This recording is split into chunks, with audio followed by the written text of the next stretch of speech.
You could call these fellas. 8 athletes out there. And there is the field. Lachlan Kennedy, he's all ahead of us already. Had an astonishing week. Last year he dipped under 10 seconds for the first time in May, 9.98. That was in Nairobi. But this year he's gone under it many times and improved the Australasian record to 9.83 with that silver in the 100.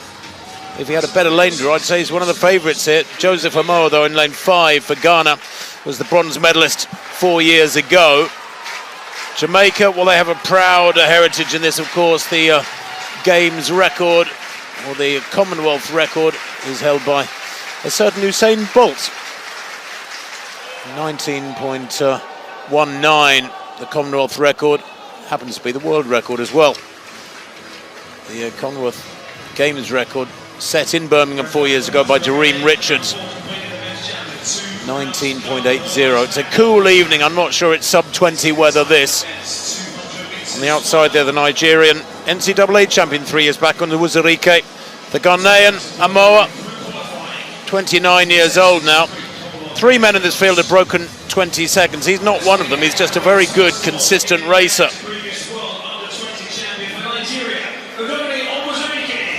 There's Wuzurike, Udodin Wuzurike, World Under-20 champion back in 2021, the Nigerian. Nice lane draw for Chris Taylor there of Jamaica in lane 7. 8th in the Olympic 400 back in 2021, but he's the Jamaican champion this year at 200.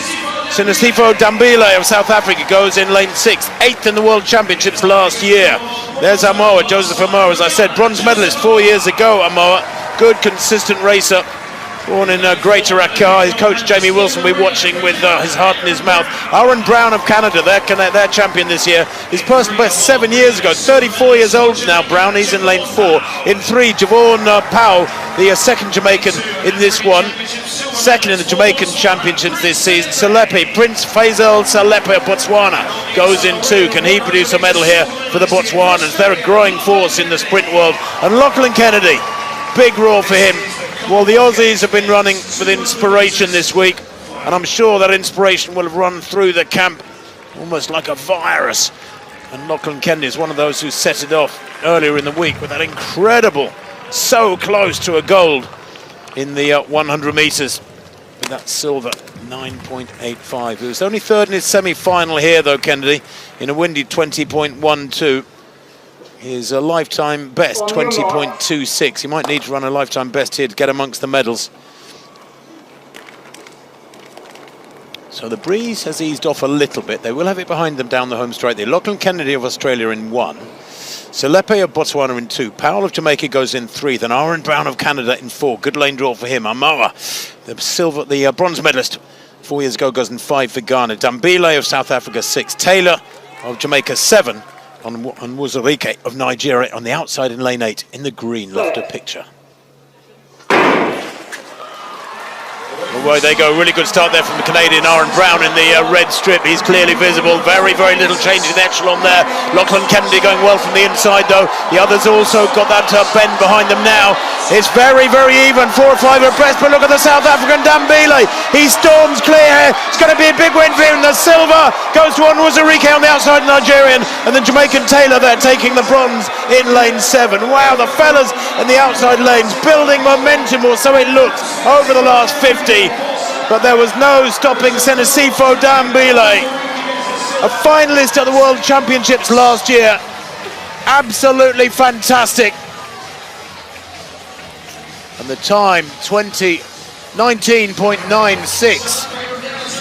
And that with a win behind him there, Dambile at 1.7. I knew it would be a helpful win. Separated from the others by the 20-second barrier. On Wuzurike, 20.09, a season's best. Chris Taylor of Jamaica, a personal best for a brilliant bronze. 20.21 was his best coming into these games. 20.11, he's just knocked a chunk off his lifetime best. And Aaron Brown, the fast starter, 20.18, just 7 100ths off a medal, the Canadian in 4th place. You don't often see it as tight as that, do you? They came off the bend. All 8 athletes off the bend into the home straight, pretty much neck and neck, and then it just comes down to who can hold their form, who can hold their technique, who can hold their nerve. And Dambile of South Africa just did it beautifully as he pulled away. That is the first time South Africa have ever won this event. Absolutely supreme there. from Dambile. From lane 6, it was a super lane draw for him. Former World Junior Championship bronze medalist. Looked good in his semi, ran 1982, a windy 1982. But there, 120 in, there's about 5 men side by side. We always look for the markers on the track, don't we, for them to hit it, because you can't always see it with the as they come round the bend, and they hit pretty much every mark on the track, all identical, until they just come off that last bend. And then it's Dambile, as he transitions out of the bend into the home straight, he just starts to pull away from the end. And you can see just on the outside, the Nigerian athlete just digging deep to take that silver medal. He's a lovely looking runner too. He got stronger as the race wore on. Doesn't mean he was accelerating, he just held his form really well. And he's a 45-second 400-metre runner. He's run 32.1 for 300. Probably his sweet spot, 300. I wonder if he's got a future at 400 as well. But yeah, that was brilliant. Won the national championships for South Africa in Stellenbosch in the middle of April in 2002. And then set a season's best to win in Nairobi later in April, and a personal best again to win the Doha Diamond League. That was a sign of things to come. 1974 he ran there. That was back on the